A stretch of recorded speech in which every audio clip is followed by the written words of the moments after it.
अस्सलामुअलैकुम व्यूवर्स, क्या हाल चाल है। इंशाल्लाह आप लोग सब ठीक ठाक होंगे। आज मैं आप लोगों को दिखा रही हूँ गिलगित बल्तिस्तान की ट्रेडिशनल रोटी है जो बहुत मज़ेदार है। ये रोटी खमीरी होती है। इसका जो आटा है वो सिंपल होता है, सिर्फ इसको खमीर देके 1-2 घंटे के लिए छोड़ दिया जाता है। आम आटे से ये नरम होता है और इसको हाथ के ज़रिए बेल के तवे पे डालते हैं और उसको सेका जाता है और सेकने के बाद कोयले में जो है इसको पकाया जाता है, जिस तरह आप देख रहे हैं। और ये बहुत मज़ेदार, ज़ुद हज़म और हेल्दी रोटी है। इतनी ज़बरदस्त रोटी के बाद लाइक तो बनता है और सब्सक्राइब कर दें। बेल आइकॉन के बटन को दबाना बिल्कुल ना भूलिएगा, इससे मेरी तमाम वीडियो सबसे पहले आपको मिलेगी। ये छोटी सी वीडियो स्किप किए बगैर फुल देखिएगा।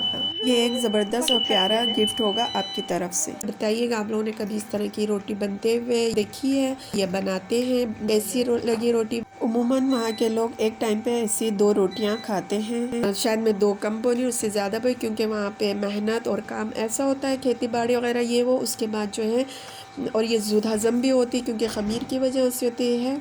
मगर ये इसमें कोई खटास वगैरह नहीं होती, नॉर्मल रोटी की ही तरह इसका जायका और बहुत नरम, सॉफ्ट और अच्छी और हेल्दी होती है। ज़रूर बताइएगा आप लोगों को ये वीडियो कैसी लगी, ये रोटी कैसी लगी। बल्तिस्तान में ये स्किरखुर के नाम से जाना जाता है और दूसरी ज़बानों में क्या कहते हैं मुझे आप कमेंट्स में बताइएगा। ओके व्यूवर्स, अल्लाह हाफिज़।